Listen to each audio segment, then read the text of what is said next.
sibuk cari kerja, kau sibuk kumpulkan uang, tapi kau tidak ingatkan Tuhan, maka uang yang kau kumpulkan itu akan habis untuk pengobatan. Aneh manusia ini. Kerja keras cari uang, sudah dapat uang banyak, karena tidak jaga pola makan, tidak jaga hati, akhirnya sakit. Ketika sakit, uang yang dikumpulkan selama kerja keras dihabiskan untuk biaya pengobatan supaya sehat. Kenapa tidak dari dulu jaga kesehatan supaya dapat uang juga bisa menikmati? Ini saya kerja keras setengah mati, kumpulkan uang, sakit, uang yang dikumpulkan untuk berobat, uangnya habis, belum tentu sehat. Uangnya habis untuk pengobatan, belum tentu sehat, bisa mati. Itu manusia.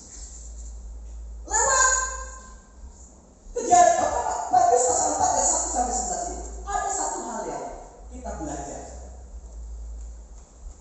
Mungkin tahun-tahun ini belum tentu itu adalah tahun berkat. Bisa juga Tuhan izinkan pencobaan terjadi dalam kehidupan kita. Bisa juga tantangan terjadi dalam kehidupan kita. Tetapi lewat belajar dari yang diteladankan oleh Tuhan Yesus dalam menghadapi pencobaan ini, ada satu hal penting. Ada satu hal penting yang kita pelajari, yaitu apa? Ketika kita menghadapi pencobaan,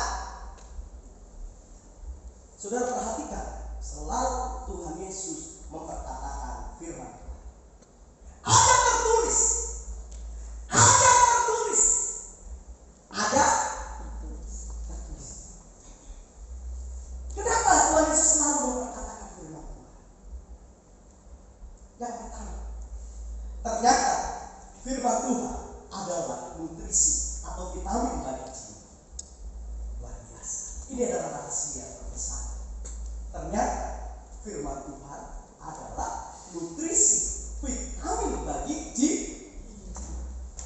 Tubuh ini kalau saudara tidak mengkonsumsi makanan yang bernutrisi, tubuh ini lemah. Tubuh ini bisa sakit. Demikian jiwa.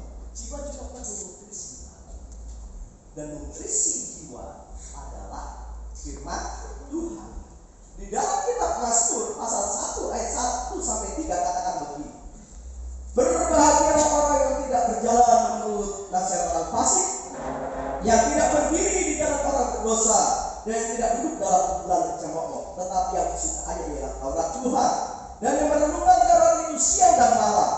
Ia seperti pohon yang ditanam di tepi aliran air, yang menghasilkan buahnya pada musimnya, dan yang tidak layu daunnya, apa saja yang diperbuatnya berhasil. Jadi orang yang berbahagia adalah orang yang kesukaannya firman Tuhan. Amin. Ketika kita memperkatakan firman Tuhan, sebenarnya kita sedang kasih makan jiwa. Karena itu, perkatakanlah firman Tuhan setiap hari. Bahkan ketika saudara mengalami cobaan, rintangan, tantangan, perkatakanlah firman. Supaya engkau kuat, tidak mudah goyah, tidak mudah berputus asa. Paulus berkata, semakin hari tubuhku semakin lemah, tapi jiwaku semakin kuat. Semakin tua kita semakin lemah. Di tempat ini yang umur 40, 50, 60, apalagi 70, tidak sekuat pada waktu umur 22, 25. Karena lemah. Tetapi ketika kita menghadapi cobaan, kita kuat. Kita bisa tersenyum. Karena apa? Jiwa kita yang kuat. Karena nutrisi selalu diberikan bagi jiwa. Karena itu jangan lupa untuk memperkatakan firman Tuhan setiap waktu. Itu penting Bapak Ibu. Saudara setiap hari saudara memperkatakan firman Tuhan. Ketika bangun pagi baca firman Tuhan dan perkatakan firman Tuhan. Ketika kita beraktivitas, kita menghadapi halangan,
sebenarnya iblis sedang menyerang Tuhan Yesus.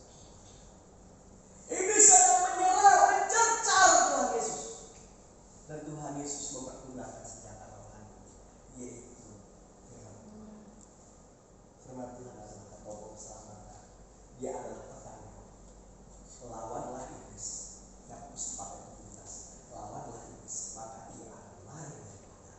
Satu-satunya engkau bisa menang dalam pertempuran, satu-satunya menang engkau dalam percobaan, lawanlah iblis, maka dia akan lari dari padamu. Dengan apa? Lawan dengan apa?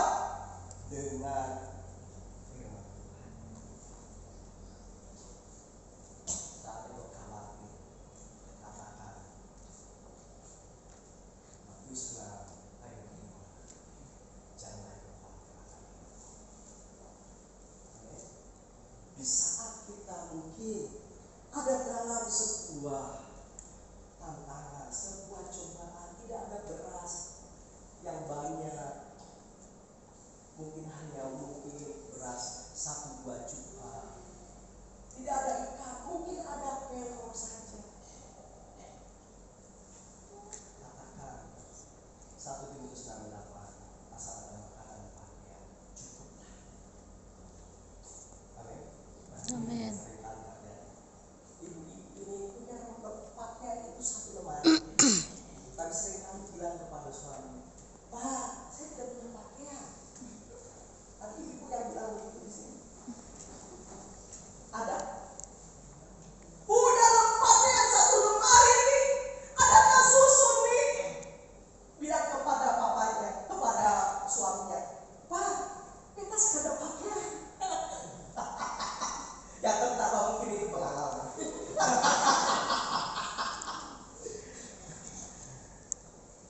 Jangan sedih, jangan khawatir, jangan galau hatimu.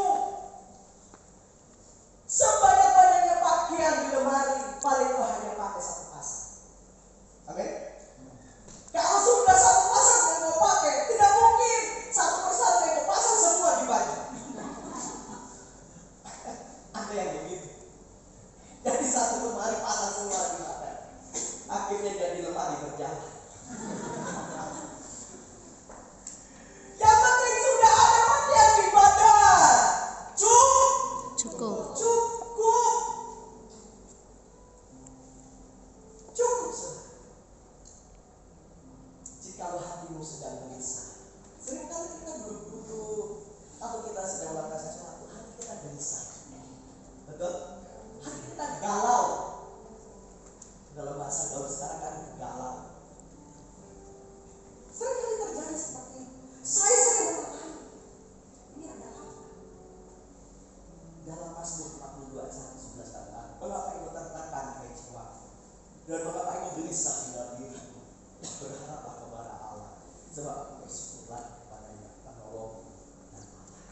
Jikalau jiwamu gelisah, hatimu gelisah, tidak tahu apa yang kau gelisahkan, katakan, mengapa engkau gelisah hai jiwaku? Mengapa engkau tertekan dalam hati? Berharaplah kepada Allah. Amin. Amin. Bisa memperkatakan firman Tuhan. Karena firman Tuhan adalah senjata rohani untuk mengalahkan kehidupan. Saudara tidak membutuhkan senjata apa? Saudara bisa kalah.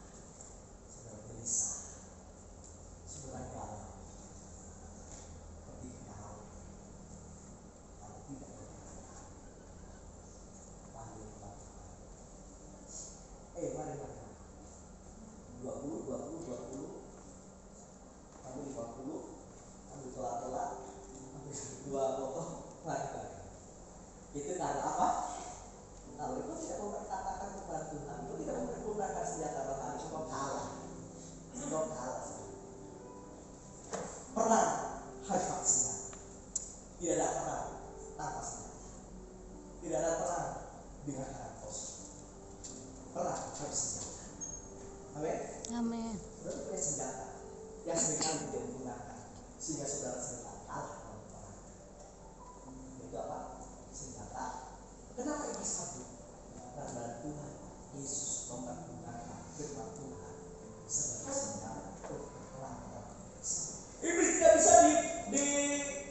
dia dapat banyak. Oh berarti iblis takut dengan penitik. Iblis takut dengan firman Tuhan. Alkitab kalau saudara letakkan dia hanya sebatas. Tetapi ketika Alkitab ini saudara pergunakan, saudara katakan dia adalah senjata yang hebat. Amin.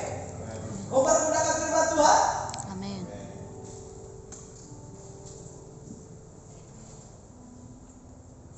Itulah mengapa Tuhan Yesus mengajarkan kita untuk memperkatakan minimal. Yang pertama, firman Tuhan adalah nutrisi bagi jiwa. Yang kedua, firman Tuhan adalah senjata.